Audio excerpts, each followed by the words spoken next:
à toi, c'est Snacky et non, ce titre n'est pas véridique. Mais je ressentais le besoin d'en parler parce qu'au cours de ces 3 dernières années, je reçois beaucoup de « Non mais de toute manière pour toi Apple c'est parfait, y a rien d'autre qui existe ». Et sachant que c'est faux, j'aimerais te parler de petits problèmes que j'expérience quotidiennement avec mes appareils Apple pour te prouver que non, c'est pas vrai, Apple n'est pas parfait. Les AirPods, malgré que ce soit un bijou de tech et d'ailleurs le produit tech le plus demandé en France, il me semble, des fois ils bug. Par exemple, des fois je marche, j'ai la musique et ça saccade en fait et les AirPods se déconnectent, se reconnectent à mon iPhone et du coup ça me gâche en fait toute ma musique. Comme si c'était une radio et que ça captait mal alors que non, absolument pas, c'est la musique qui est téléchargée sur mon téléphone et je vois pas pourquoi ça buggerait, il n'y a aucun problème de Wi-Fi, il n'y a aucune coupure et en fait c'est les AirPods qui bug. Au début je pensais que ça venait de mon service musical et en fait pas du tout. C'est tout simplement les AirPods qui bug. Pour ce qui est de mon service musical, c'est pas Apple Music, peut-être qu'avec Apple Music ça ne le fait pas, mais je t'en parlerai dans une autre vidéo. Passons à l'iPad, le mien se fait vieux mais c'est pas ça le problème. Il a une petite tache bleue sur l'un des rebords de l'écran, elle est pas gênante mais je sais pas d'où elle vient, sachant que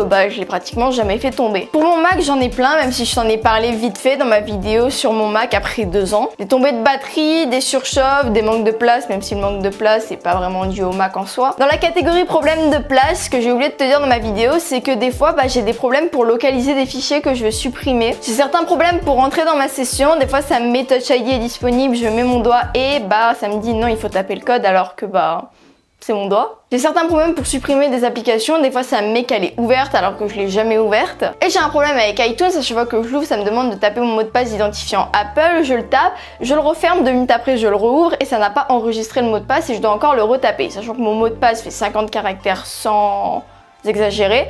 C'est un peu chiant. Et je pense aussi sur mon Mac, j'ai aussi attrapé un virus parce que sur Safari, des fois ça m'ouvre des pages, je sais pas d'où elles sortent, mais ça c'est autre chose. Pour ce qui est de la Watt, ça arrive qu'il y ait des jours où la batterie elle tombe comme ça et d'autres où elle tient 2 jours, je sais pas d'où ça vient. Je me dis peut-être que comme c'est l'été, il y a la chaleur, c'est pas forcément très bon pour la batterie, même si elle est censée résister par exemple pour les surfeurs et tout ça. Ce qui est le plus gênant en fait avec la batterie, c'est que quand j'utilise l'application activité, exercice ou alors Nike+, alors que c'est une montre de sport, la batterie elle tombe à une vitesse. Et ça c'est vraiment pas cool quand tu fais des compétitions avec des amis sur la semaine, parce que quand t'es en plein milieu de la piscine et que ta montre t'annonce que t'es en rate de batterie alors que tu viens juste de commencer ta session, c'est pas cool. L'écran dont la vitre est censée être super résistante a quelques égratignures, je sais pas d'où elles viennent. J'essaie d'en prendre le plus simple possible et quand j'ai demandé à avoir une réparation, en fait c'est pas une réparation que te fait Apple, c'est un remplacement et du coup si tu veux en fait réparer ton Apple Watch mais surtout la remplacer, tu dois payer le prix d'une nouvelle Apple Watch, donc ça sert à rien, je préfère la garder avec 2-3 rayures. Et pour le coup ça Apple, je trouve que c'est absolument pas cool. Pour ce qui est du bracelet, je trouve qu'il se salit extrêmement vite, bon après il est blanc. Même avec du démaquillant ou du dissolvant, j'arrive pas à enlever les taches et c'est dommage. Après voilà, ça se voit pas trop parce que c'est à ce niveau en fait et donc ça se voit pas. Ensuite l'iPhone. Face ID ne marche pas tout le temps, en principe 2 ou 3 fois par jour je dois taper mon code. Ensuite l'iPhone surchauffe très vite, je pense que c'est surtout dû à la chaleur de l'été, mais il surchauffe hyper vite quand même. Et pour finir, j'ai noté quelques problèmes que j'ai en général qui touchent tout mon environnement Apple